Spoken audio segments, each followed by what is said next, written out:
¿Cómo están, chicos? Muy buenas tardes con todos. Gracias por acompañarme el día de hoy a esta hora, un poco diferente respecto a las clases como son normalmente por la mañana. Y pues bueno, vamos a continuar hablando acerca de los circuitos, como hemos visto el día de ayer y como podemos apreciar aquí también en la pizarra. Circuitos que sirven para generar un pulso de activación de los tiristores, ¿no? Hemos visto tiristores como el SCR, que es el rectificador controlado de silicio, y también el TRIAC, que es un dispositivo que puede ser representado como dos SCRs conectados en antiparalelo y que ambos comparten la misma compuerta, que es aquí el terminal donde llega el pulso. Hemos visto que tenemos una generación de los pulsos provocados por este elemento, que es un transistor, cuyo nombre es transistor UJT, transistor de unijuntura, o de juntura unipolar. Hemos visto que la particularidad de este elemento semiconductor es que tiene una representación tal que tiene una resistencia interna, que es una resistencia dinámica, que toma valores diferentes si se encuentra encendido con respecto a si se encontrara apagado. Entonces, justamente ese comportamiento dinámico del transistor es lo que nosotros aprovechamos para poder lograr un pulso en ese terminal que luego pueda dar paso a la activación del tiristor siempre y cuando existan condiciones favorables de conducción. Ahora, nosotros hemos hecho unos ejercicios, ahora vamos a hacer también otro tipo de ejercicios, pero la particularidad va a estar justamente en el circuito que maneja el capacitor. Entonces, recordando la clase de ayer, y aquí podemos ver las gráficas, teníamos nosotros una carga de capacitor con una característica exponencial. Y una descarga también de igual manera, ¿no? Bueno, este ejercicio particular presentado en la última sesión, vimos que para la activación del TRIAC se tenía una desactivación del diodo Zener que polarizaba el circuito del UJT y por eso teníamos una descarga que llegaba totalmente a cero y no llegaba al voltaje de valle como teníamos en los casos anteriores, ¿no? ¿Verdad? Aquí también demostramos que el circuito tenía una característica de oscilación siempre y cuando la corriente que se tiene a través del emisor del transistor cumple cierta característica, ¿no? Que tiene que estar entre los valores umbrales de corriente de valle y corriente pico. Entonces, bueno, dado que nosotros tenemos la generación del pulso, podemos hacer la activación del SCR o del TRIAC, dependiendo de cuál fuera el caso. En este caso era un TRIAC, y entonces aquí nosotros lográbamos tener una señal resultante sobre una carga que era una carga resistiva, que es la que podemos apreciar aquí, cuyo valor es igual a 10 ohmios, que no correspondía a ser una señal sinusoidal de forma completa, sino de una forma sinusoidal troceada o por partes, definida dependiendo del momento en donde se realiza la activación del SCR, que daba paso a esta forma de onda que no era la misma como la sinusoidal. Se puede apreciar aquí claramente que es una sección. Entonces lo que nosotros también hemos encontrado es que en base al tiempo del primer disparo se puede definir el ángulo representativo también para ello, el ángulo de disparo alfa. En el ejercicio anterior encontramos que era un valor de 130.74 grados y recordemos de que nosotros tenemos que considerar en qué momento viene el disparo. Dependiendo del circuito, ciertos disparos pueden venir sin ningún problema entre 0 hasta 360 grados, pero en el caso del circuito presentado aquí, en donde podíamos analizar claramente que solamente para semiciclos positivos de la señal sinusoidal se tenía la activación del Zener, no tendría sentido que un disparo venga más allá de los 180 grados, porque eso hubiera significado ya en una región aquí, en el semiciclo negativo, y aquí el Zener no estaba encendido. Entonces entramos en una incoherencia y en ese sentido, pues, no iba a funcionar el circuito. Realmente el pulso nunca iba a llegar, porque iba a demorar mucho tiempo y ese tiempo no lo teníamos disponible.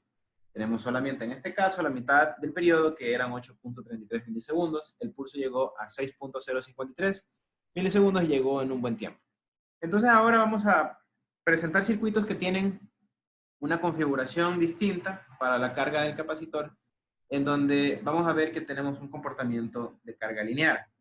Para un dispositivo de almacenamiento, como es el capacitor, tenga una carga lineal, eso quiere decir que la corriente que circula a través de él es una corriente constante.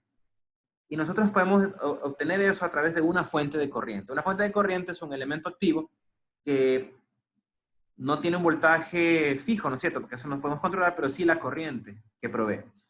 Entonces, En clases anteriores hemos hablado acerca de elementos que provocan la existencia de una fuente de corriente. ¿Quién me puede decir qué elementos dan origen a una fuente de corriente? ¿Qué elementos semiconductor? El transistor. Correcto, el transistor es aquel elemento que se representa como una fuente de corriente. En el caso de un transistor BJT, es una fuente de corriente controlada por corriente, y en el caso de un transistor MOSFET, es una fuente de corriente controlada por voltaje. Entonces ahora vamos a presentar unos ejercicios en base a eso para que nosotros podamos ver cómo se da la carga lineal y así tener una opción adicional para el caso de los circuitos de generación de pulso, como veremos a continuación.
A ver, entonces vamos a copiar el siguiente ejercicio que nos va a servir a nosotros para poder entender este tipo de cargas. A ver, entonces tenemos lo siguiente.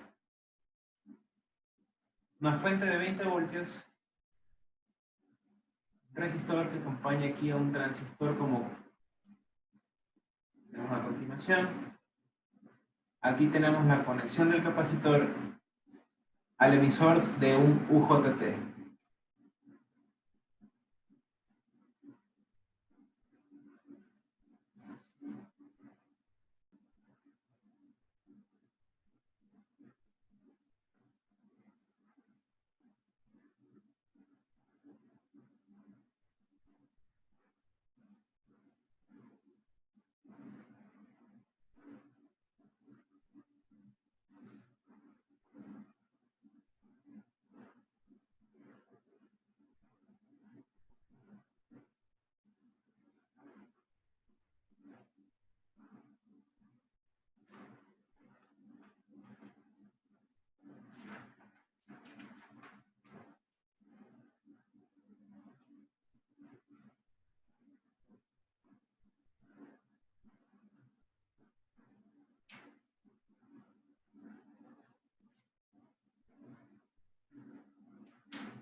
Ok, entonces ahí tenemos el circuito en donde vamos a encontrar nosotros ciertas cosas. Vamos a primero definir ciertos voltajes. Voltaje del capacitor V sub C, voltaje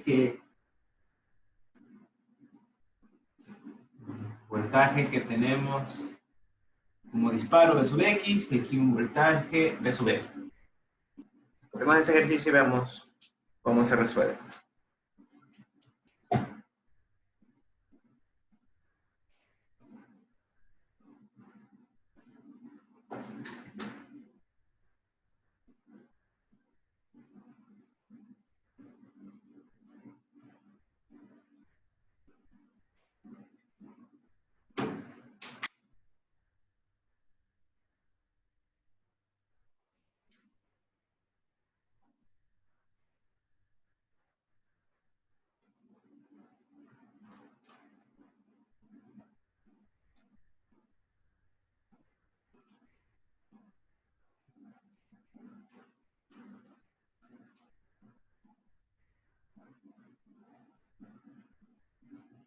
Entonces aquí vamos a determinar si esto oscila, vamos a graficar BC, BX y BL. Vamos a también calcular el ángulo de disparo. No nos dicen allí, pero vamos a calcular todo.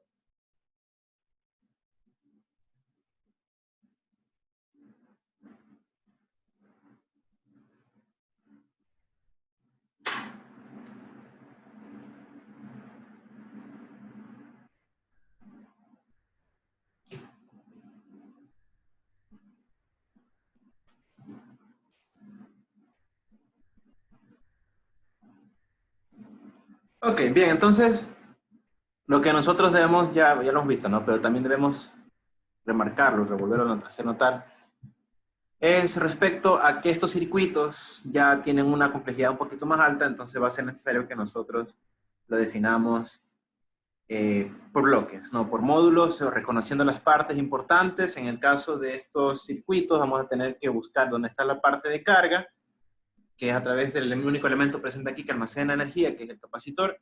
La generación de los pulsos, que va a ser a través del UJT. Aquí me falta un dato, no lo escribí, RB1 de encendido. 10 ohms. Entonces aquí tenemos la parte de generación de los pulsos y tenemos la parte de potencia, que es donde justamente tenemos el voltaje de subí conectado a la carga, que es donde nosotros tenemos la conexión con el SCR. También aquí no lo mencioné, aquí es un voltaje de 120 voltios RMS a 60 Hz. Bien, entonces vamos a resolver el circuito en base a ese reconocimiento del circuito. Entonces vamos a enfocarnos primeramente en esta parte, donde tenemos la generación de los pulsos que va acompañado con el elemento que almacena energía. Entonces decíamos que cuando empezamos a hacer funcionar este circuito, vamos a considerar que el UJT se encuentra apagado, como primera parte de este ejercicio. Luego vamos a considerar si es que el UJT, qué pasa cuando apenas se enciende y luego cuando está por apagarse. Entonces, para el UJT apagado, tenemos que dibujar el transistor en su forma como está definida aquí.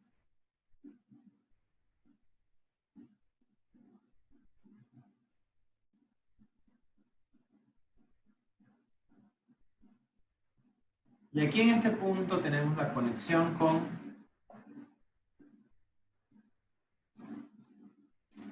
el UJT. No, lo dibujamos en línea discontinua porque estamos diciendo de que se encuentra apagado. Entonces, internamente él tiene el resistor RB2, que da igual al encendido o apagado, toma el mismo valor. El resistor RB1, que va a tomar un valor diferente si el enciende o se apaga. Y a continuación el resistor R3. Ok. Aquí tenemos R1, por acá tenemos R2. Aquí está el capacitor. Bien. Cuando veamos la presencia de un transistor, tenemos que estar atentos a la posibilidad de que tenga una representación como fuente de corriente. ¿Escucharon bien? Hay que estar atentos a la posibilidad de que sea así. ¿Cuándo se da este comportamiento del transistor? Cuando se encuentra en zona lineal. Entonces recordemos que el capacitor tiene un voltaje asociado que seguramente cuando es el inicio del circuito va a empezar desde cero hasta un valor de carga que tenemos que definir como voltaje pico, que depende de la circuitería, en este caso del circuito equivalente del UJT. Entonces aquí conocemos, ¿no?, que al aumentar el voltaje del capacitor, adelantándonos un poquito, no tenemos que ver el voltaje, este de aquí es un transistor PNP, tenemos que ver el voltaje emisor-colector, que si es mayor a cero, el transistor se encuentra en zona lineal. Entonces imagínense que yo tengo este capacitor que inicialmente tiene 0 voltios. Hay una gran chance de que el transistor se encuentre funcionando en zona lineal debido a que no, si yo escribo una ecuación de voltaje que me relaciona el voltaje emisor-colector, ¿no es cierto?, con los parámetros de aquí, entonces vamos a tener que aquí circula una corriente de emisor. Entonces, si hago una ecuación de voltaje para ver cómo se comporta el voltaje emisor-colector, voy a tener entonces, bueno, 20 voltios menos la resistencia R1 por la corriente de emisor, menos, bueno, despejándolo ya, pero vamos a poner aquí menos voltaje emisor-colector y más el voltaje del capacitor. Eso va a ser igual a 0. Entonces, es que este voltaje del capacitor inicialmente es 0, hay una gran chance de que esto de aquí sea mayor a 0 y por lo tanto el transistor se va a comportar en zona lineal, pero ahí tenemos que estar siempre atentos de que mientras tengamos el voltaje del capacitor que permita la zona lineal del transistor, entonces vamos a tener la representación de fuente de corriente en todo momento para ese elemento, pero podría suceder que a medio camino tengamos una saturación. Digamos que el voltaje pico, no lo hemos calculado aquí, pero digamos que el voltaje pico que calcularemos aquí nos da 9 voltios. Pero imagínense que a 8 voltios el transistor ya está saturado. Entonces, si el capacitor se carga desde 0 hasta antes de 8 voltios, va a ser cargado a través de una fuente de corriente, que es porque el transistor funciona en zona lineal. Y de 8 a 9 voltios vamos a tener una carga diferente, de diferente forma.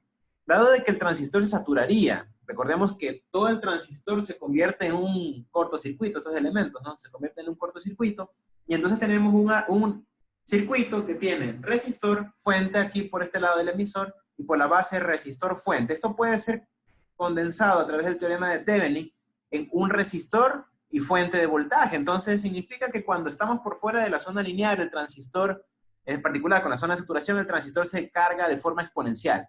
Eso quiere decir que cuando tenemos un transistor, en cierto punto va a estar cargando de forma lineal hasta que se satura. Y a partir de allí va a ser una carga exponencial. Hay una fusión de los dos tipos de carga.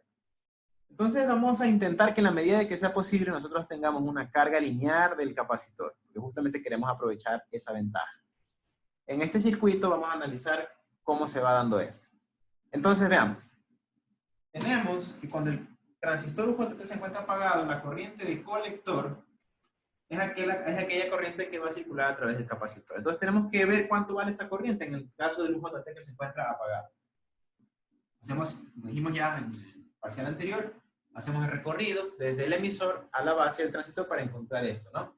Entonces aquí tenemos una corriente de base, corriente de emisor del transistor, voy a ponerle Q1 aquí, Q2 acá, para que no se me confunda con la corriente de emisor del otro transistor. Entonces aquí vamos a tener corriente de emisor 1, corriente de colector 1, corriente de base. Bien, entonces, haciéndonos el camino de voltaje, como decíamos, tenemos 20 menos R1 por la corriente de emisor 1, menos el voltaje emisor base. Mucho cuidado con esto, ¿no? Emisor base, la flechita hacia donde apunta, el menos es hacia donde está la flechita, emisor base, menos R2 por la corriente de base del transistor 1, eso es igual a 0. Bueno, despejamos aquí todo el asunto y tenemos que la corriente de base del transistor nos da igual a 35.06 microamperios. Y como nos interesa a nosotros la corriente del colector, que es la que está yendo hacia el capacitor, tendremos que esa corriente es igual a 3.56.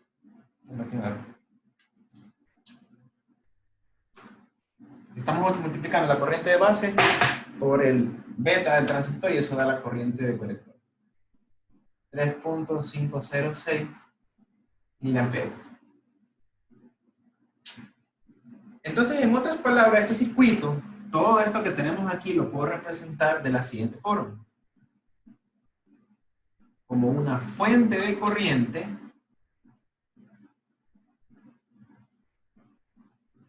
¿Ok? y tenemos los 20 voltios con una corriente que está dando de 3.506 miliamperios. ¿A quién?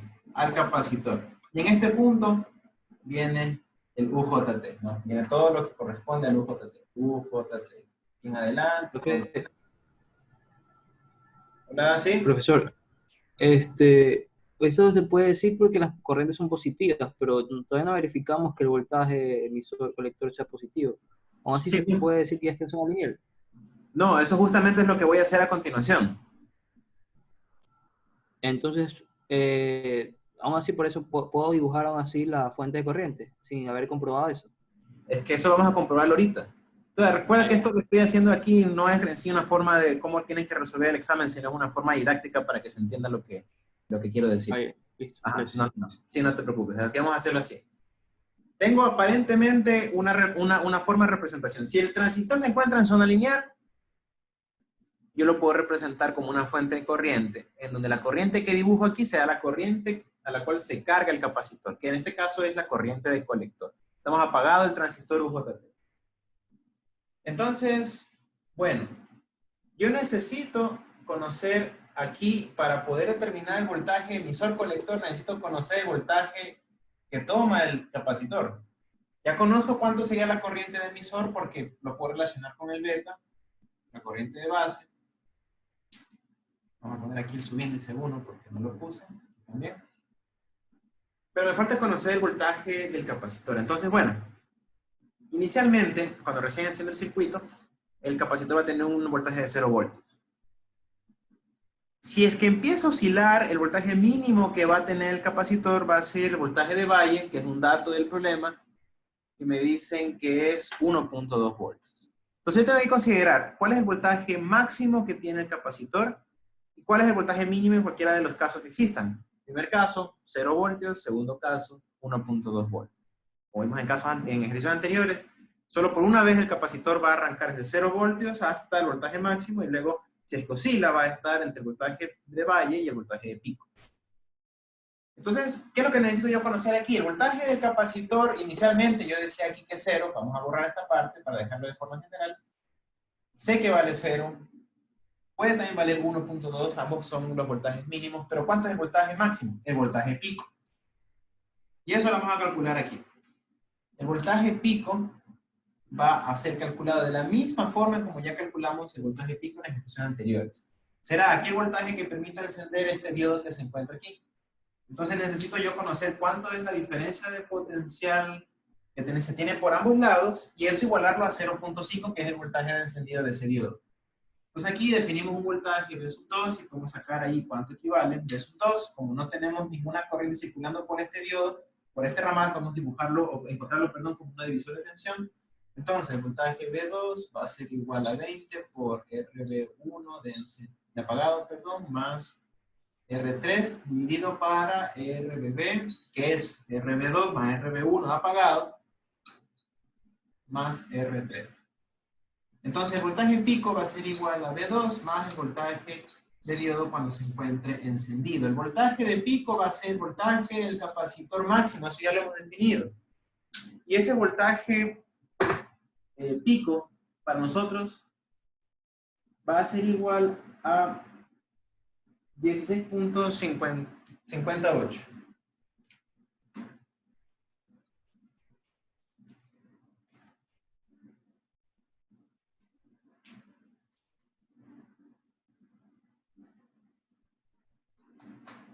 Entonces, ahora que conocemos el valor máximo que toma el capacitor y ya sabemos los valores mínimos, ahora sí podemos decir, bueno, verifiquemos si realmente, llegando hasta este voltaje, que es el voltaje máximo, que miren que en la ecuación, si yo hago el despeje, ¿no? ¿Verdad? Vamos a hacer un poquito más atrás.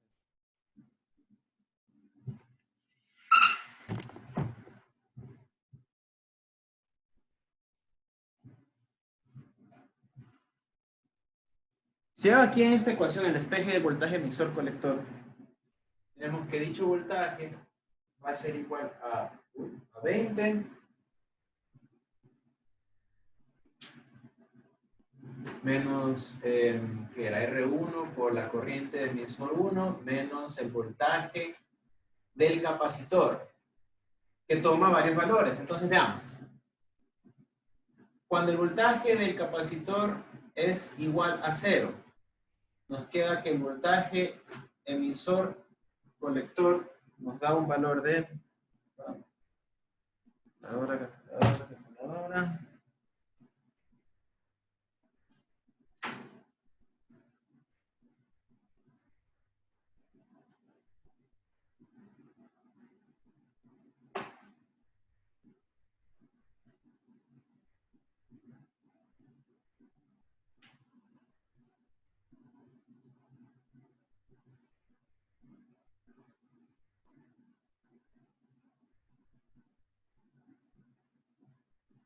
Ok, cuando el voltaje del capacitor es igual a 0, nos da un voltaje emisor-colector de 18.23 voltios.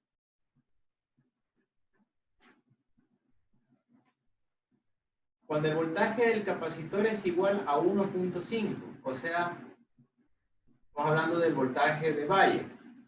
Esto nos da que el voltaje emisor-colector es igual a 16.73 voltios. Es decir, que en los casos mínimos estamos en zona lineal. Y eso es algo que ya más o menos lo esperábamos, porque si viendo en esta ecuación, si el voltaje del capacitor que se está restando para encontrar el voltaje emisor-colector es un valor pequeño, obviamente va a ser mayor el voltaje emisor-colector. Vamos al caso más extremo. El caso más crítico es el voltaje máximo para el capacitor. Dígame. El voltaje de Valle creo que es 1.2. Ah, sí, perdón, es verdad. 1.2. Tienes razón. Corregimos y esto de aquí nos da 17.03. Gracias para hacer la corrección, gracias. Ya, entonces estamos para la última parte, que es cuando el voltaje del capacitor toma un valor máximo, dado que es la resta, hay que ver, a lo mejor por ahí nos queda negativo. Cuando el voltaje del capacitor es igual al voltaje pico, ¿cuánto nos queda el voltaje emisor-colector? Si en este, que es el peor de los casos, nos queda un voltaje mayor a 0, entonces podemos garantizar que en todo el momento el capacitor tiene una carga lineal.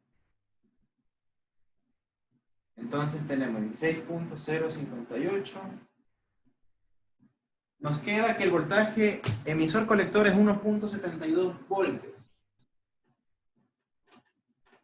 Todos los casos nos dieron mayores a 0, entonces en toda la operación del circuito tendremos carga lineal del capacitor y por lo tanto esto lo podemos utilizar en todo momento de la operación también.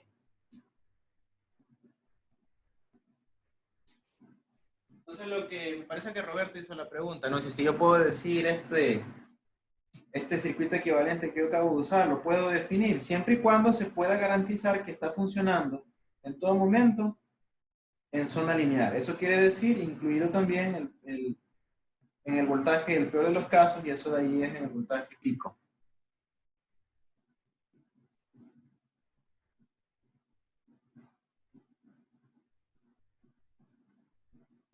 Ya, profe, ¿y cómo, o sea, qué haría yo para encontrar el valor máximo hasta que sería, o sea, si me sale negativo del último valor, ¿cómo yo sé cuál es el valor máximo que se mantiene lineal?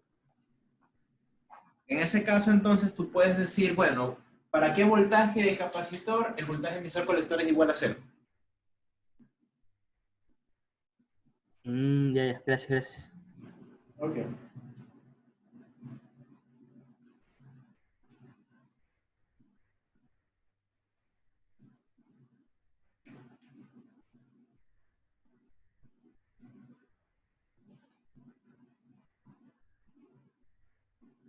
Ok, listo. Entonces, digamos...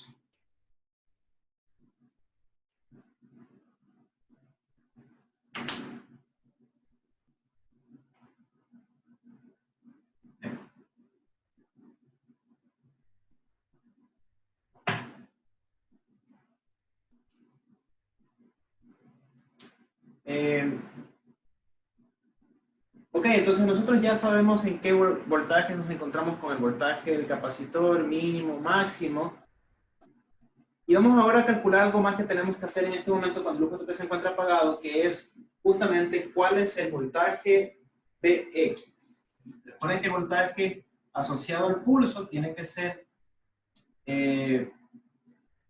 tiene que tomar valores de tal manera que yo pueda ver en qué momento cambia de valor para darse el pulso. En este momento va a tomar un valor de voltaje Vx. Veamos en este momento cuánto nos da el voltaje Vx. Va a ser igual a 20 que multiplica a R3 dividido para RBB cuando el transistor está apagado más R3. Entonces, ese valor de voltaje en este momento tendríamos correspondiente a ser igual a 0.04.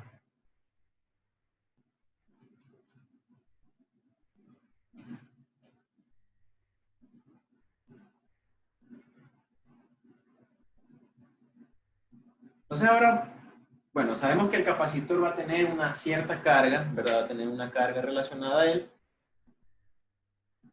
que como podemos nosotros ver aquí en este caso es una carga lineal. Si recuerden que cuando se define el voltaje asociado en un capacitor, el voltaje en un capacitor es igual a 1 sobre la capacitancia por la integral de la corriente con respecto al tiempo. De hecho, es la variación del voltaje en el capacitor. Eso va a ser igual a eso. Si la carga del capacitor en nuestro caso es la corriente de emisor del transistor 1, la corriente de colector, perdón, del transistor 1, tenemos la integral de una constante. Entonces esto de aquí nos va a quedar la constante por la variación del tiempo dividido para la capacitancia. Entonces al tener la variable tiempo, variación de tiempo en general, ¿no? Al tener la variable tiempo asociada solamente de esa forma, como tener una constante por la variable tiempo, ¿no es cierto? Y eso expresado en el plano que me permite graficar a mí voltaje versus tiempo, eso es una recta. Por ese motivo, si nosotros graficamos el voltaje en el capacitor, vamos a tener que ya no es un comportamiento exponencial, sino que ahora es un comportamiento lineal. Es una señal triangular lo que estamos generando. Un valor máximo en nuestro caso de 16.508 voltios hasta un valor mínimo, y este valor mínimo no lo voy a graficar todavía, no voy a definir cómo tiene la naturaleza la señal, ¿no es cierto? Pero voy a definirlo aquí con un valor mínimo igual a 1.2.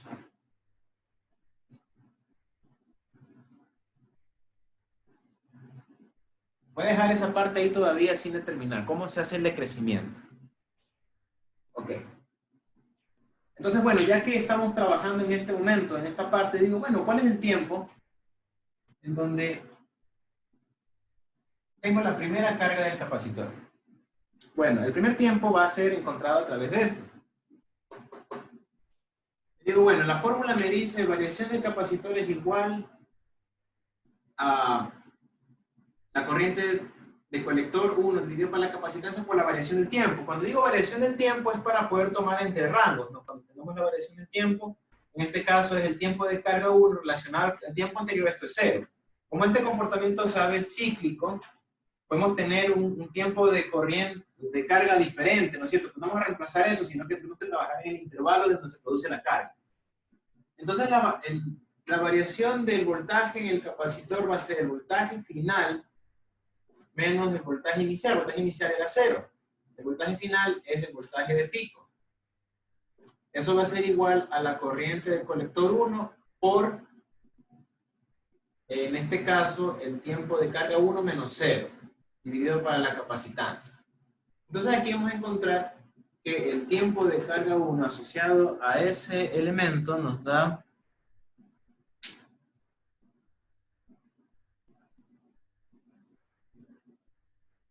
2.35 milisegundos. 2.35 milisegundos.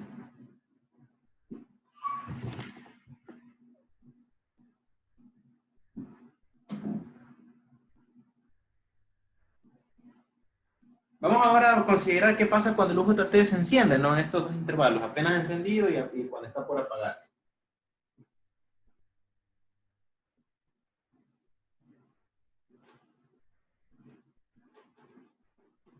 A ver, apenas encendido el UJT, ¿cómo se comporta? Bueno, como ya ahora tenemos el elemento se enciende, vamos a tener un diodo aquí que está funcionando, capacitor, tenemos aquí la resistencia RB2, la resistencia RB1 de encendido, y el resistor R3. Aquí aparece el voltaje VX. Y bueno, calculemos el voltaje VX en esta condición. Vx va a ser igual al voltaje en este punto, que es el voltaje del capacitor menos el voltaje de diodo, cuando está encendido. El voltaje del capacitor en este momento es el voltaje pico, porque acaba de encenderse, estamos aquí en esta parte. Se multiplica a R3 dividido para RB1 de encendido más R3. Entonces, en ese sentido, el voltaje Vx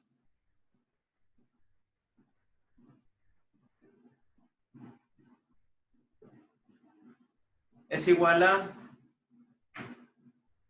10.67 voltios.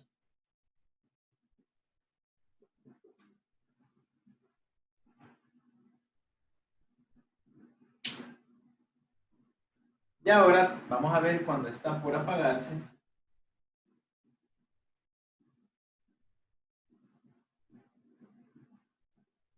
Ahí en cambio el voltaje Vx va a ser utilizando el voltaje de valle.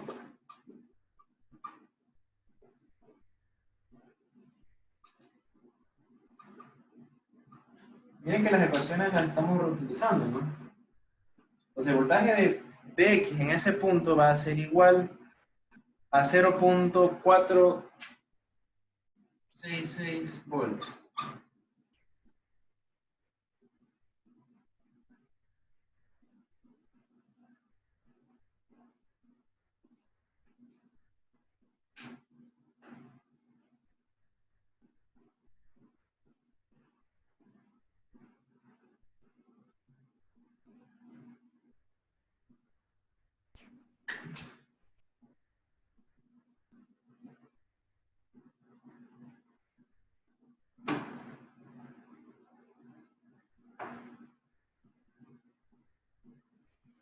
Bueno, y aquí viene la pregunta, ¿cómo se descarga este capacitor? El tipo de descarga es idéntico como vimos en ejercicios de clases pasadas cuando teníamos los ejercicios con RC. Porque la red de RC se sigue formando aquí. Miren, esta vuelve a ser la red de RC. Tengo un voltaje asociado al capacitor, tengo que obviamente se resta con el voltaje del diodo y se tiene una descarga a través de esos resistores. Entonces el tiempo que nosotros vamos a encontrar aquí como tiempo de descarga, que lo voy a poner aquí arriba, tiempo de descarga,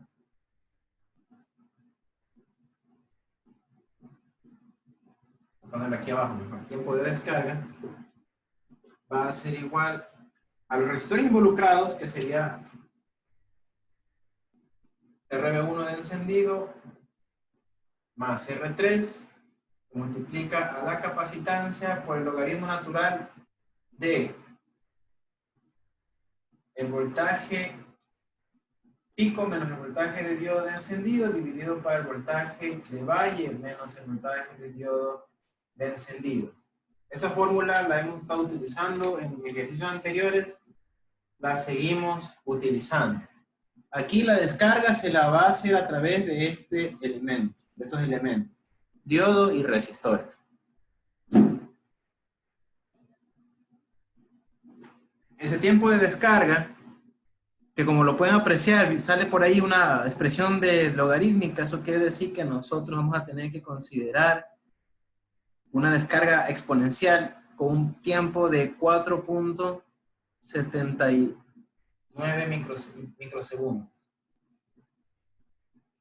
Regresando a esta gráfica, significa que vamos a tener aquí nosotros un crecimiento lineal del voltaje y exponencial el decrecimiento. Luego vamos a tener un tiempo de carga asociado a él desde 1.2, ya no desde 0. Y luego descarga exponencial. O sea, realmente no es una señal triangular perfecta, porque debería entonces ser también la descarga exponencial, perdón, lineal. Pero bueno, en todo caso tiene una forma similar.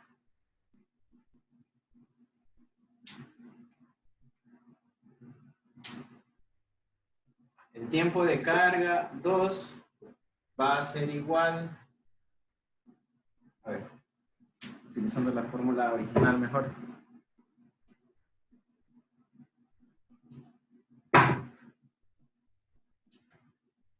La variación del voltaje, que en este caso será el voltaje final, que es para el tiempo de carga, otra vez lineal, pero que tenemos ahora en este intervalo, será el voltaje final, el voltaje pico, menos el voltaje de valle. Acá teníamos voltaje pico menos 0. Bueno, eso va a ser igual a la corriente de colector 1, que es la del capacitor, por... Podemos tener aquí una resta, no nos vamos a confundir, vamos a reemplazar directamente el tiempo de carga 2, no nos vamos a hacer líos. Porque aquí tenemos una diferencia de tiempo que obviamente tendrá que ver, si estamos hablando aquí de un tiempo de descarga 1, aquí vamos a tener un tiempo de carga 2, que si yo aquí hubiera reemplazado el tiempo de carga, el tiempo más bien como tiempo de carga 1 menos el tiempo de descarga, tendría que hacer el despeje y todo el asunto, entonces ahí me hubiera salido cuánto es el valor exacto aquí, referencia a 0, pero quiero saber nada más cuánto me dura la carga en ese intervalo, por eso lo reemplazo aquí. Vamos a reemplazar y los valores que tengamos aquí nos van a dar los valores de los intervalos de tiempo, o sea, cuánto mide este tiempo respecto al anterior que nosotros teníamos, que era el tiempo de descarga. O sea, vamos a reemplazarlo así. No nos complicamos. Entonces, despejo me va a dar aquí que el tiempo de carga 2 es igual a 2.19 milisegundos. Eso quiere decir 2.19 milisegundos medidos desde el tiempo t de 1. Por eso no digo, no se compliquen y no pongamos aquí el reemplazo de que este con este, porque si no le va a dar el tiempo como que se hubiera tomado desde 0. O sea, si ustedes hacen eso, que digo, eviten hacerlo, les quedaría como resultado en el tiempo de carga 1 más tiempo de descarga 1. No se compliquen. O sea, no quiero conocer el tiempo aquí porque sé que es repetitivo, pero en todo caso yo sé que es desde 0 de 0 voltios hasta 19.51 ya redondeado, me voy a demorar 2.35 milisegundos. Desde este punto hasta que se produce la descarga por completo, me voy a demorar 4.79 microsegundos hasta que llegue a 1.2 voltios. Luego, desde 1.2 voltios hasta 16.51, voy a tener un tiempo que transcurre de 2.19. Eso es lo que digo. Sí, espero que esté claro esa parte. Profe, Entonces, sí. pero no sería tiempo inicial menos tiempo final, no sería el tiempo de carga 1 menos el tiempo perdón, el tiempo de descarga 1 menos el tiempo de carga 2. Ya. Y usted ahí no puso el tiempo de descarga 1. Ahí queda más claro.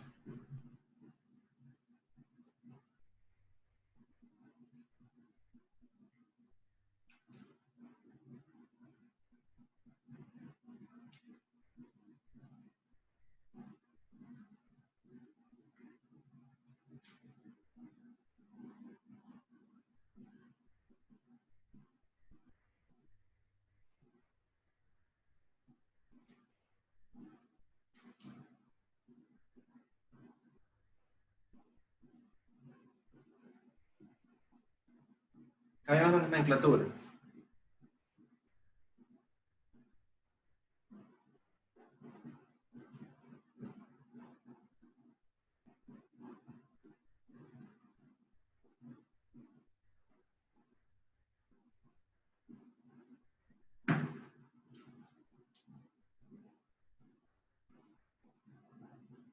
Voy a trabajar con delta para que no se me pierda. Va a ser un poquito más acá esto. Ya entendí, profe, gracias. Claro, cuando ustedes reemplazan esto, estamos hablando de los delta de tiempo. En el primer caso, delta tiempo de carga 1 por eso lo reemplacé aquí. Mal hubiera sido definirlo como T solamente, sino poniendo el delta. Delta carga 1, se refiere a ese intervalo de tiempo. En el otro caso, tiempo de descarga, que es el mismo para el 1, 2, 3, así, lo utilizo aquí como tiempo de descarga. Solamente el intervalo aquí. Tiempo de carga 2, y así se va a ir repitiendo, ¿no? Hasta a partir de aquí ya tenemos un comportamiento cíclico, para que no se me pierdan. Porque si quiero conocer cuánto es el tiempo aquí, no va a ser 2.19 milisegundos, tengo que considerar todos los otros delta, ¿no? Ya, entonces ahí tenemos eso.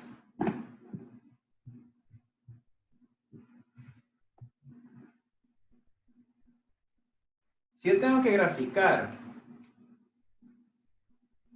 estas curvas,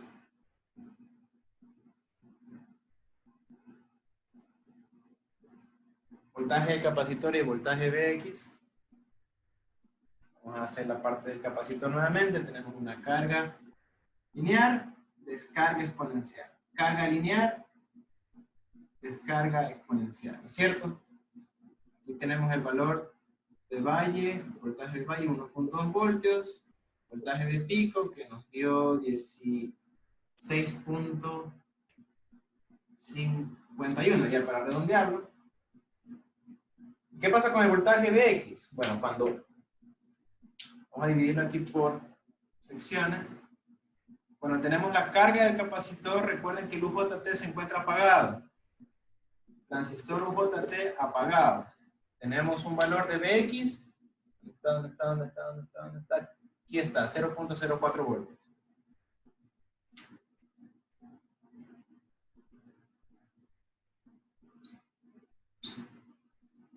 Apenas se enciende el UJT, tenemos un salto de voltaje a 10.67 voltios. Aquí esto es Vx, esto es Vc. Como podemos apreciar, Vx tiene un comportamiento que depende del voltaje del capacitor, ¿no? Esto de aquí es el voltaje del capacitor en el momento máximo, este es el voltaje del capacitor en el momento mínimo. Entonces, la forma como tendríamos que dibujar nosotros es de un decrecimiento exponencial, ¿no? Y decrecerá de forma exponencial hasta 0.466 voltios, ¿no es cierto? Aquí en este rango, en este momento, tenemos un transistor UJT que se encuentra encendido. Cuando se descarga de su valor mínimo, regresa a estar apagado. Tenemos esa forma de señal.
¿Se acuerdan que cuando nosotros nos preguntaban, determine si el elemento UJT oscila?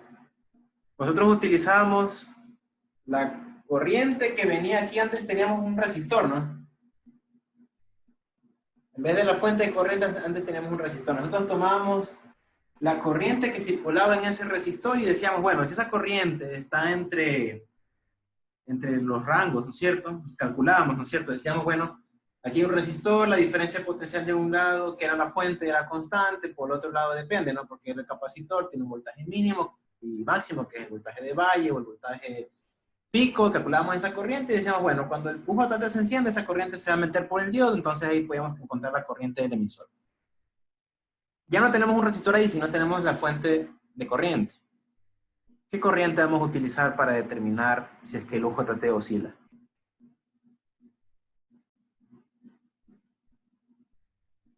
La corriente de esa fuente, pues, profe. Correcto, vamos a utilizar la fuente de la corriente que nos da esa fuente para poder ver si es que oscila o no oscila. Entonces aquí no tenemos que hacer ningún cálculo más allá de lo que hicimos hace un momento, ¿no? La corriente era 3.506 miliamperios. Y la corriente de valle en este ejercicio era 15 miliamperios y la corriente de pico era 2 microamperios. ¿Nos encontramos dentro de ese rango? Sí. Entonces, el UJT sí oscila. Esa es la cosa, esa es la única asunción, o la única metodología que ustedes que vamos a seguir ahora para estos ejercicios. ¿Cuál es la corriente de la fuente y compararla directamente? Si es que se encuentra entre esos dos valores, sí oscila o no oscila, hay que ver. Si se encuentra en el rango de esos valores, en nuestro caso sí, entonces sí va a oscilar el UJT. Entonces, igual se lo tiene que escribir como ecuación o como expresión, de alguna forma tenemos que definir eso para poderlo sustentar. Entonces vamos a decir, bueno, como la corriente del transistor, la corriente de colector 1, se encuentra entre la corriente de valle y la corriente pico, si lo está, entonces sí oscila.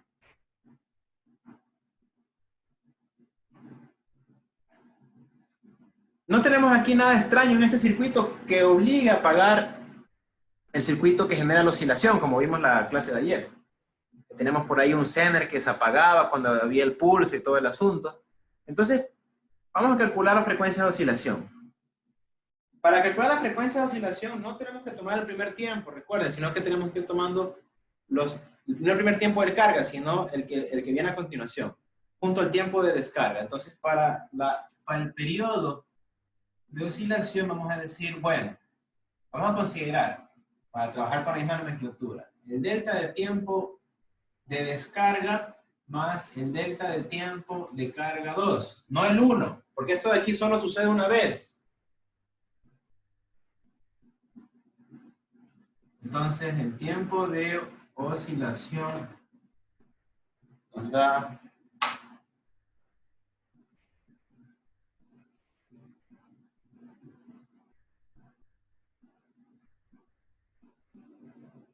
nos da 2.195 milisegundos. Bueno, ¿y cuánto es la frecuencia de oscilación? Bueno, es el inverso de ese tiempo que acabamos de encontrar y eso de ahí nos da 455.62 hercios. Esa es la frecuencia de oscilación.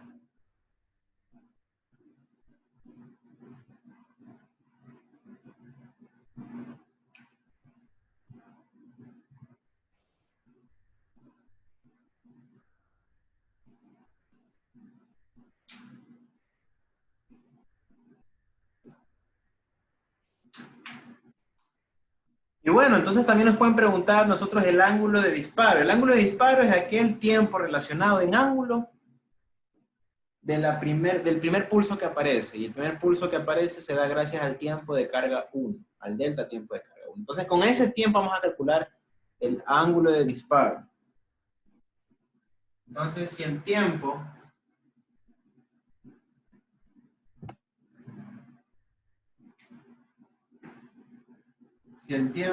de disparo es igual a 2.35 milisegundos, bueno, ¿cuánto es el ángulo de disparo, alfa?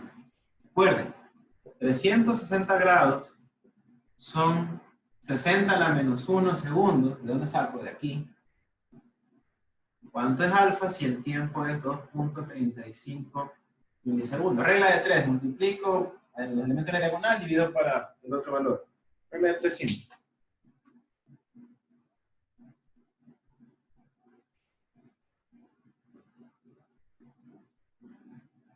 Bueno, ese ángulo de disparo nos va a dar 50.73 grados.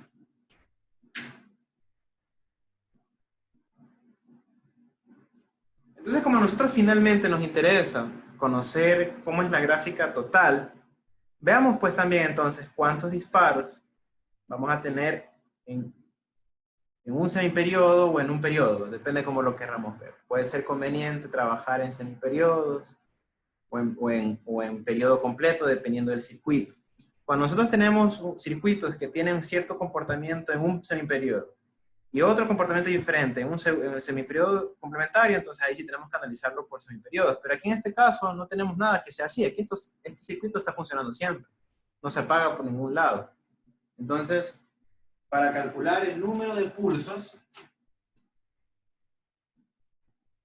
que tenemos en un periodo, esto de aquí sería igual al periodo de la señal oscilante, o sea, de la señal alterna, perdón, que sería 60 a la menos 1, dividido para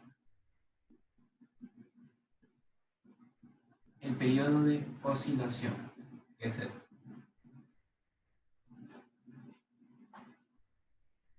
Ahí nos va a dar un estimado de cuántos pulsos de esta forma nosotros vamos a tener.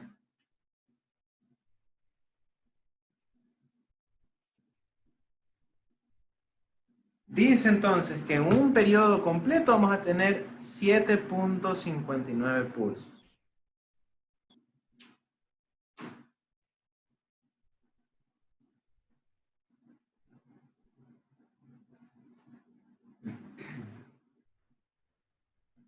Vamos a graficarlos ahora.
A ver, listo. Entonces tenemos aquí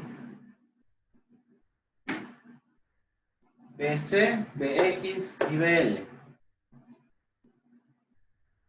Cuando el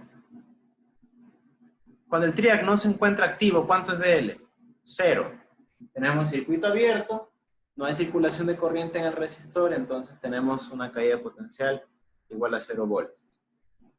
Cuando el tiristor funciona, nosotros lo vamos a reemplazar como una fuente con valor igual a 1 volt. Digamos que funciona de tal manera que nosotros tenemos un sentido de corriente de esta manera. O sea, en el semiciclo positivo vamos a tener la representación del circuito aquí, como podemos apreciar.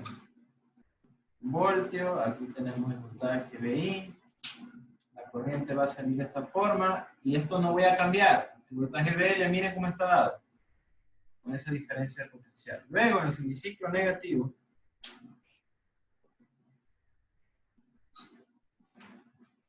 va a tener una representación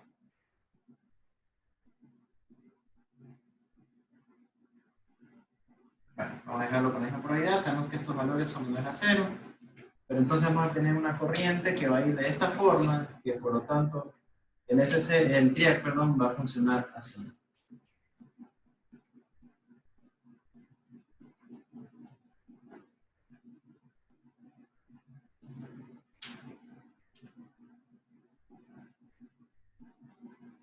Entonces, en un caso voy a tener que el voltaje VL es igual a menos VI más un voltio. ¿Un voltio por qué? Porque ese ya no está, ya lo borré, pero ese es el dato del problema, que era cuando el transistor se encontraba encendido. Okay, y por otro lado, acá vamos a tener voltaje de VL igual a VI más un voltio. Pero recordemos que aquí VI son valores mayores a 0, pero acá tenemos que VI son valores menores a 0. En todo caso, si nosotros tenemos un voltaje asociado de 120 voltios RMS por raíz de 2, son 169 voltios menos 1, eso va a tender a eso, va a tender a lo mismo. Vamos a tener que tenemos una tendencia a que el voltaje en este caso de VL es aproximadamente igual a menos VI. Cuando VI toma valores mayores a 0. Y en este otro caso vamos a tener que el voltaje VL va a ser aproximadamente igual a VI más VI. A ver, perdón, aquí es menos VI, acá es VI, cuando los valores de VI son menores a 0. Estamos ahí casi igualitos, aproximadamente VI. Pues por eso voy a dibujar la fuente alterna de esta forma. Vamos a dibujar la fuente alterna aquí abajo.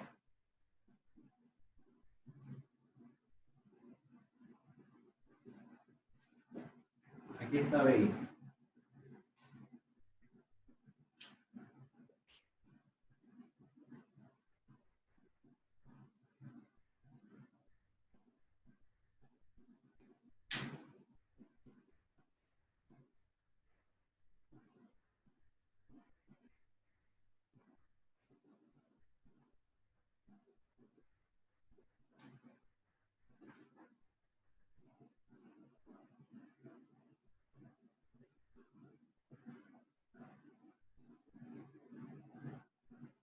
Ahí tenemos.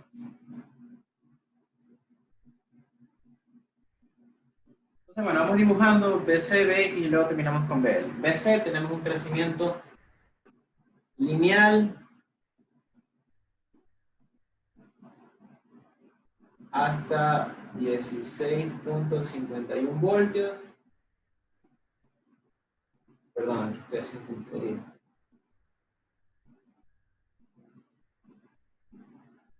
Tenemos un crecimiento lineal, pero veamos estos tiempos aquí son iguales. Vamos a definirlo bien los tiempos porque estaba cometiendo un error yo aquí.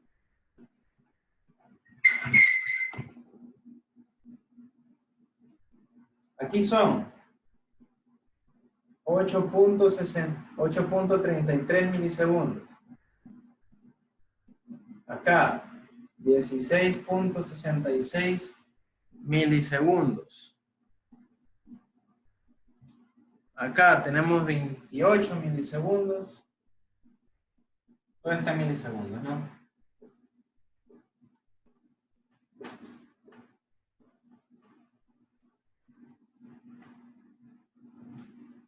Por acá tenemos 37.33 milisegundos. Ok, bueno, ahora sí. ¿Cuánto demoraba el tiempo de carga? Profe, Sí. seguro que es 28, no el tercer tiempo. A ver, déjame ver. Ups, sí, puse Creo 9. que no. 25. Sí, 25 y el otro es... Ya. 25 y el otro es... 33. Ahí sí. Gracias. Ya, entonces, ¿cuánto tiempo era el tiempo de carga? El primerito, ¿no? El primer tiempo de carga del capacitor era 2.35 milisegundos. Por eso estaba haciendo un error en ese momento dibujando aquí el tiempo de carga, está mal. Le tengo que ponerlo referenciado a él. Entonces, aquí viene otra vez lo que decíamos, ¿no? ¿Cuántos pulsos tenemos en un ciclo completo? 7. Entonces dibujo los 7 pulsos.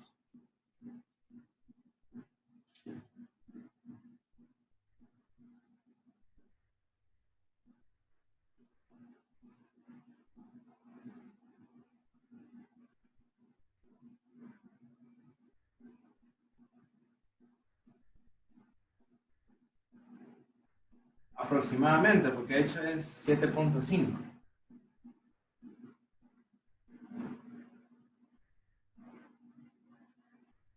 Asociado al voltaje Vx tenemos también algo de una señal que se genera el pulso.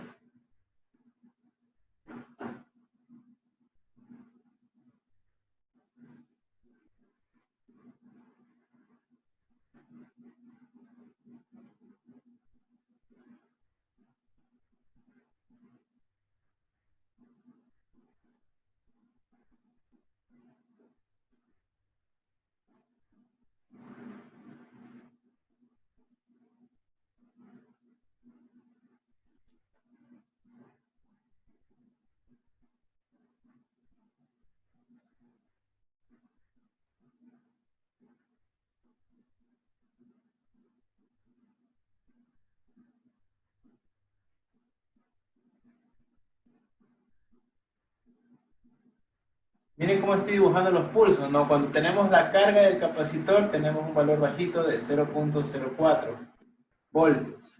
Cuando se descarga, apenas empieza a descargar, se genera el pulso y de ahí al valor mínimo se tiene el valor de este voltaje que era 0.466 voltios.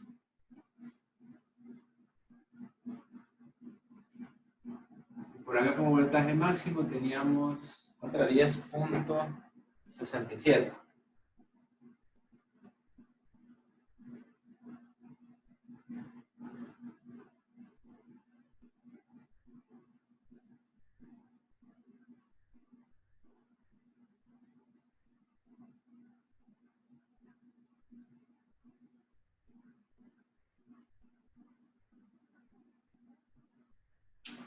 El voltaje BL cuando se grafica, lo voy a graficar como está definida la marca de polaridad en él, que miren que es diferente, ¿no? Miren como si hago un voltaje de Kirchhoff, así como está, es más BI, más BL, más la caída de potencial, o menos la caída de potencial de ese tria cuando se enciende, y me queda aquí en esta parte negativa, ¿no?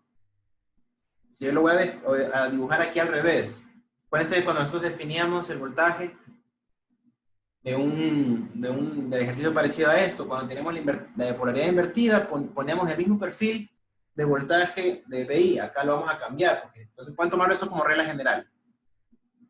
Si tengo los dos voltajes de BI coincidentes con el voltaje de BL, son coincidentes, así como está ahorita, miren que el más está aquí, es como que si hago un barrido hacia la izquierda, está igualito. Entonces yo puedo graficar esto de forma invertida. Es decir, que aquí están invertidos los voltajes, los pongo idéntico.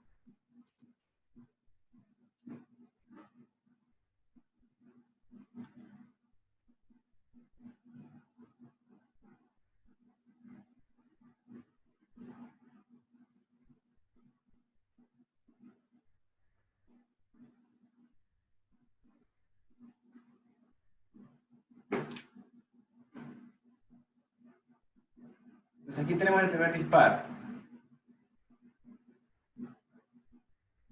Viene un disparo adicional, pero igual ya se activó el tria, perdón. Ahora miren lo que sucede a continuación. Primero comparemos el BL con lo que hemos obtenido como expresiones aquí. BL para el semiciclo positivo decíamos que es igual a menos BI más 1 cuando BI es mayor a 0, por eso aparece invertido. En la siguiente expresión me dice que es BI más 1 para valores de BI menores a 0. Entonces significa que toma valores con signo contrario, al revés. Es más BI, pero considerando esos valores que se encuentran así de esa forma, va al revés. O sea, por eso es que le digo lo de la forma del potencial aquí. Si tengo con esta forma de potencial, como está definido, coincidentes, el perfil que dibujo aquí es invertido. Revisen el ejercicio que hicimos ayer. El ejercicio que hicimos ayer no era así. No, la polaridad la tenía de esta forma. Miren, aquí cambié la polaridad. Estaba así el ejercicio que hicimos ayer. Entonces, cuando está con diferente polaridad respecto a la fuente, o sea que si yo, digamos, cojo aquí la polaridad y la pongo al ladito, como que la muevo a través de la misma malla, me queda en sentido contrario, porque aquí me aparecería el más y el menos. Si yo pongo esta fuente y la muevo aquí, entonces ahí tendría que dibujar el perfil igualito como tendría aquí para BI, idéntico. Coinciden las dos, no están coincidentes. Pero como no es el caso, y si yo muevo la fuente y la pongo así en el mismo ramal, como si yo la podría moverla, no es que le dé la vuelta, sino como que la cojo y la muevo alrededor de toda la malla. Me va a quedar coincidente, entonces yo lo pongo al revés. Eso pueden tomarlo como regla general. Entonces, aquí vamos a tener un pulso que me va a cortar la forma de la onda diferente a como se dio el primer pulso. Entonces veamos. Aquí han pasado 8.33 milisegundos. Yo podría aquí hacer un bosquejo, ¿no es cierto?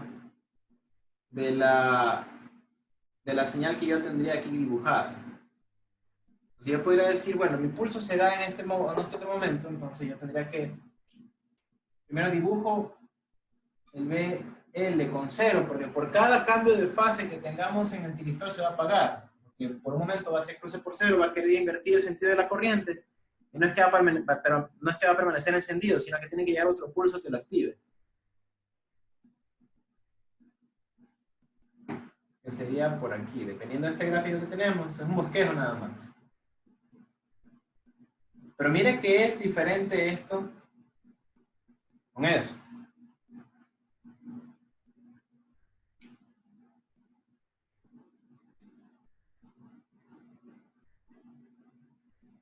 Eso de ahí hace que sea asimétrica la forma de corte de la señal BL. Como es un bosquejo, intentemos poner esto lo más simétrico posible. A mí la verdad es que me quedó un poquito más ancho aquí estos tiempos, aquí se fueron haciendo un poco más pequeños y por eso esto me salió un poquito más movido. Pero si yo tengo 7.59 pulsos en todo el periodo, ¿cuántos pulsos tengo en la mitad de un periodo? Es decir, solamente aquí. Sería 7.59 dividido para 2. Eso me da 3.7. O sea, realmente aquí debería tener como 3 pulsos y un poquito más. Si se dan cuenta que estos de aquí están un poco más separados y acá están más pegados. El bosquejo sale un poco diferente, ¿no? Pero de todas formas es un bosquejo nada más.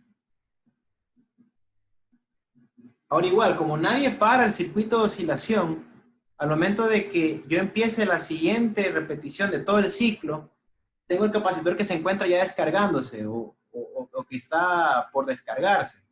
¿Cuál es el problema aquí? Que no tengo la misma condición que la que tuve al inicio de la operación de todo el circuito. Entonces aquí puede ser que el pulso se me genera, por ejemplo, puedo yo tener aquí esto. El pulso se me está generando en esta parte. Miren que lo hice un poquito más a la derecha.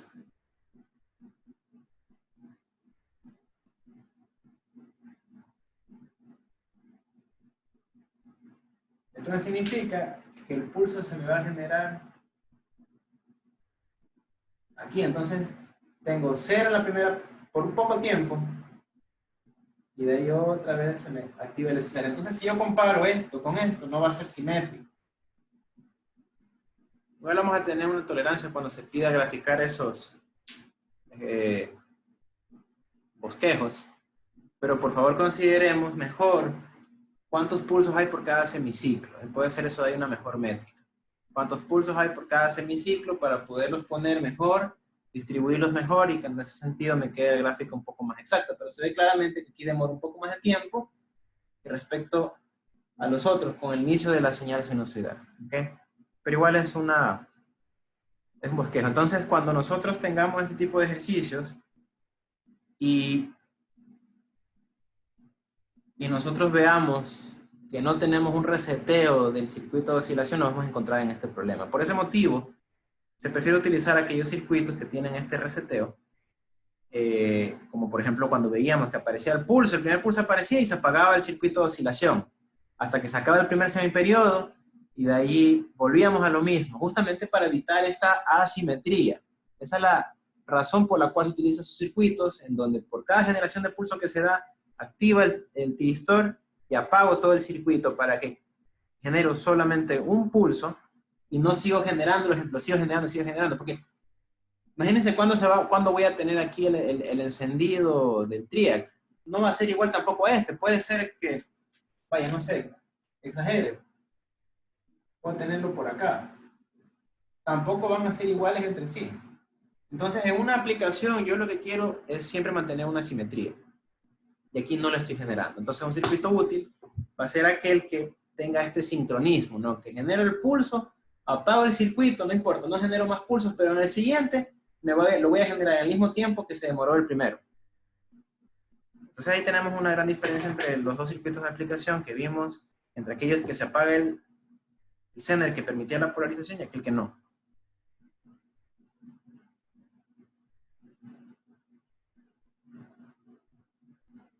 ¿Alguna pregunta, chicos?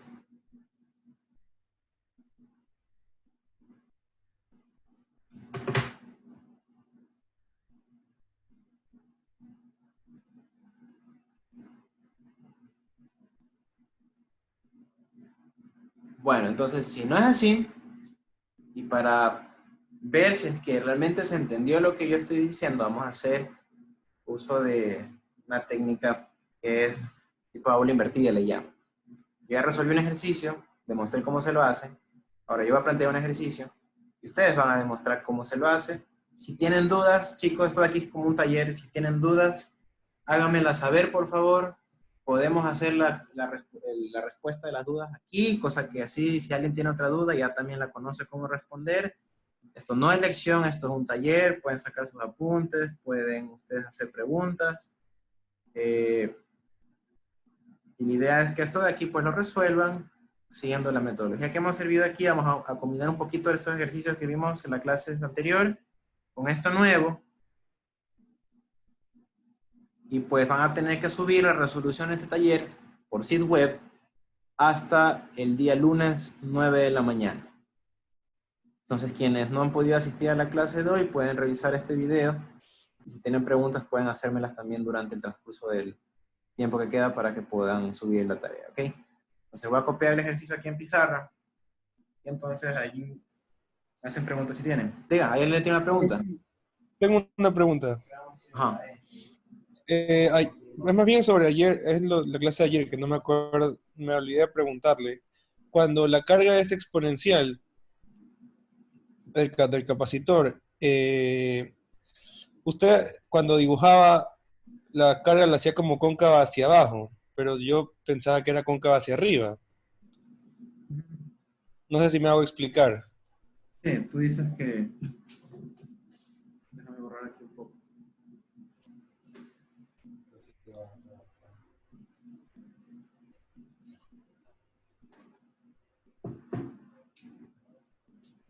O sea, ¿por qué hice esto?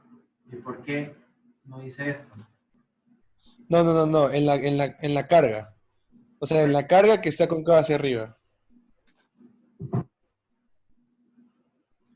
Ajá, sí. La otra sí. Así, eso, o sea, Sí ¿por es. qué está bien y por O qué sea, está eso mal? preguntaba. Ya. Recuerda que cuando tienes un circuito de esta forma, con un voltaje VCC, un R y un C, va a haber un cierto punto en donde la corriente aquí va a ser igual a cero, porque todo el voltaje del capacitor va a ser igual al voltaje de la fuente. Si yo dibujo esto, parecería que tiene infinito, no se estabiliza. Entonces yo lo que hago es dibujarlo de esta forma, porque el voltaje de estabilización correspondería a ser el voltaje VCC, que en teoría debería ser algo así. Pero nosotros lo interrumpimos porque hacemos oscilar el circuito. Entonces la concavidad va dependiendo de dónde está la cota. El valor máximo del voltaje que puedo obtener es el voltaje de la fuente. Suponte que no oscila nunca el circuito, entonces el voltaje del capacitor va a ser el voltaje de la fuente, VCC. Y cuando hacemos oscilar y descargamos el capacitor, bueno, estamos quitando la carga, entonces el voltaje mínimo que alcanzaría supuestamente sería cero. Entonces, por eso esa concavidad, porque busca el límite, hacia dónde se dirige. Se lo puedo explicar por medio de ecuaciones, y ahí se podría ver la concavidad. Ah, ya. Sí entendí con lo de la BCC, sí. Sí, es verdad. Ajá. Ya, gracias, profe. Listo, así vamos a hacerlo, por eso... Yo tengo una pregunta. Ajá. Prácticamente cada vez, se puede decir que cada vez que hay un transistor cerca del capacitor puede ser que haya una carga lineal. Sí, siempre y cuando yo demuestre que la corriente que tiene el capacitor cuando el UJT Claro, se encuentra apagado es constante y el transistor me lo garantiza. ya. Pero mientras no esté, yo digo directamente que es exponencial o también hay alguna cosa o factor que pueda hacer que eso sea lineal. Es que tienes dos cosas. Si tienes una corriente constante, que seguramente es provocada por un transistor, entonces vas a tener carga lineal. Si tienes un arreglo resistivo, RC, eso es carga exponencial, no hay de otra. Ya, profe, gracias. Ya.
No, no, no.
Listo, chicos, ahí está el ejercicio.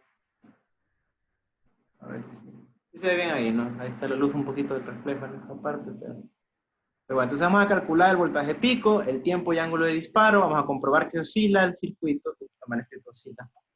Oscila.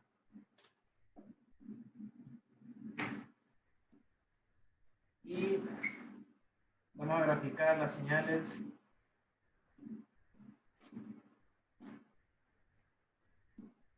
Voltaje del capacitor, voltaje Vx, voltaje Vy, voltaje Vl. Voltaje Vx es el que genera el pulso, el Vl es el del sender que está por allá, el Vl es el de la carga.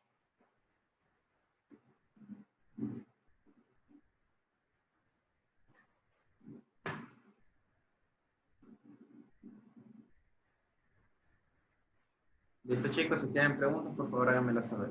Regreso en un minutito, denme un ratito, ya ven. Voy a poner pausa, por cierto, a la grabación, porque si no va a quedarse de largo ahí en YouTube y no vale. Entonces, bueno, hasta aquí se da la clase y continuamos con el taller.